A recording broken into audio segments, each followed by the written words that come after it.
Très chers frères et sœurs, nord, sud, de l'est à l'ouest, bonjour, bonjour, bonsoir. Je n'oublie pas le centre.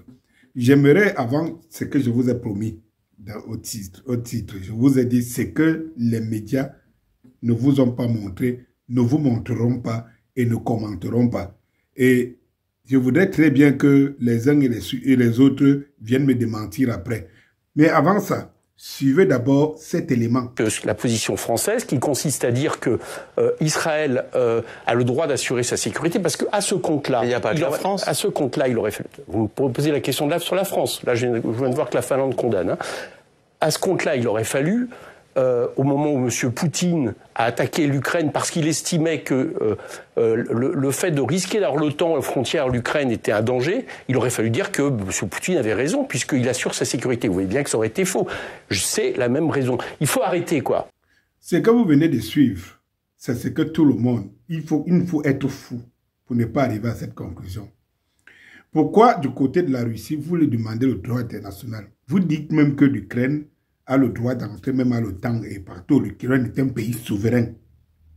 Est un pays souverain. Mais lorsque ça arrive en Israël, comme d'habitude, les autres ne sont pas souverains. Et Israël, il y a toujours ce qui est dit sur sa tête, a le droit de se défendre. Israël a toujours le droit de se défendre. Mais ce n'est pas le plus important. Les mêmes là, que vous voyez dans les médias mainstream, n'ont plus d'arguments aujourd'hui lorsqu'il faudra parler de Poutine et de la Russie. Déjà même que la Russie, Zelensky va très mal parce que la Russie va à une vitesse grand V actuellement, fonce actuellement dans l'Ukraine à vitesse grand V. C'est la guerre israélo-iran là qui est en train de faire en sorte que vous avez l'impression que rien ne se passe en Ukraine.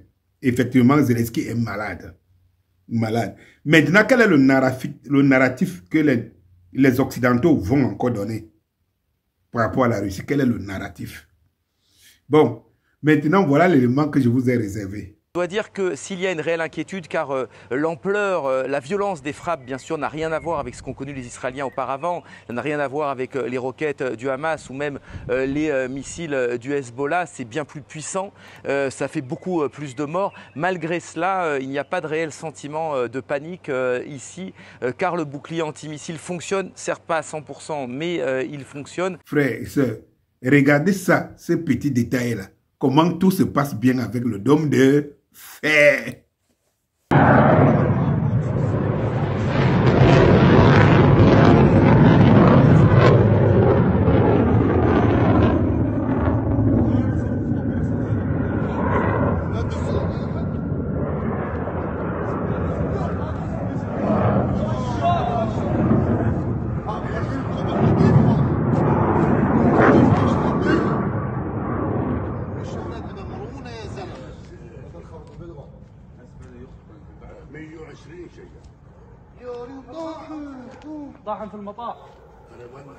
Eh bien, voici les images de ce dôme de fer qui s'auto-détruit lui-même. Ça, c'est ce qu'on ne vous a pas montré.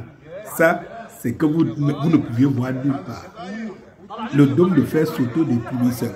Après avoir envoyé 2 missiles pour aller intercepter les missiles iraniens, le dôme de fer s'est envoyé les missiles, même s'auto-détruit. Et ça, les médias mainstream ne vous en parlent pas. Écoutez le commentaire mainstream et voyez la réalité de ce dôme de fer. Donc, vous dites qu'il fonctionne très bien. Voilà ça. Ah, les réseaux sociaux. Si les réseaux sociaux n'étaient pas là. Et je crois que les Occidentaux, en créant les réseaux sociaux, ils pensaient faire une belle affaire, mais ils ne savaient pas que c'était les réseaux sociaux qui devaient enterrer l'Occident. Parce que c'est à travers les réseaux, l'ouverture de la com, qu'on a vu la supercherie, c'est que l'Occident nous a entraînés pendant plus de 50 ans. Et c'est la fin d'un cycle d'Occident. C'est-à-dire qu'on a beau s'accrocher, c'est la fin. Bonsoir.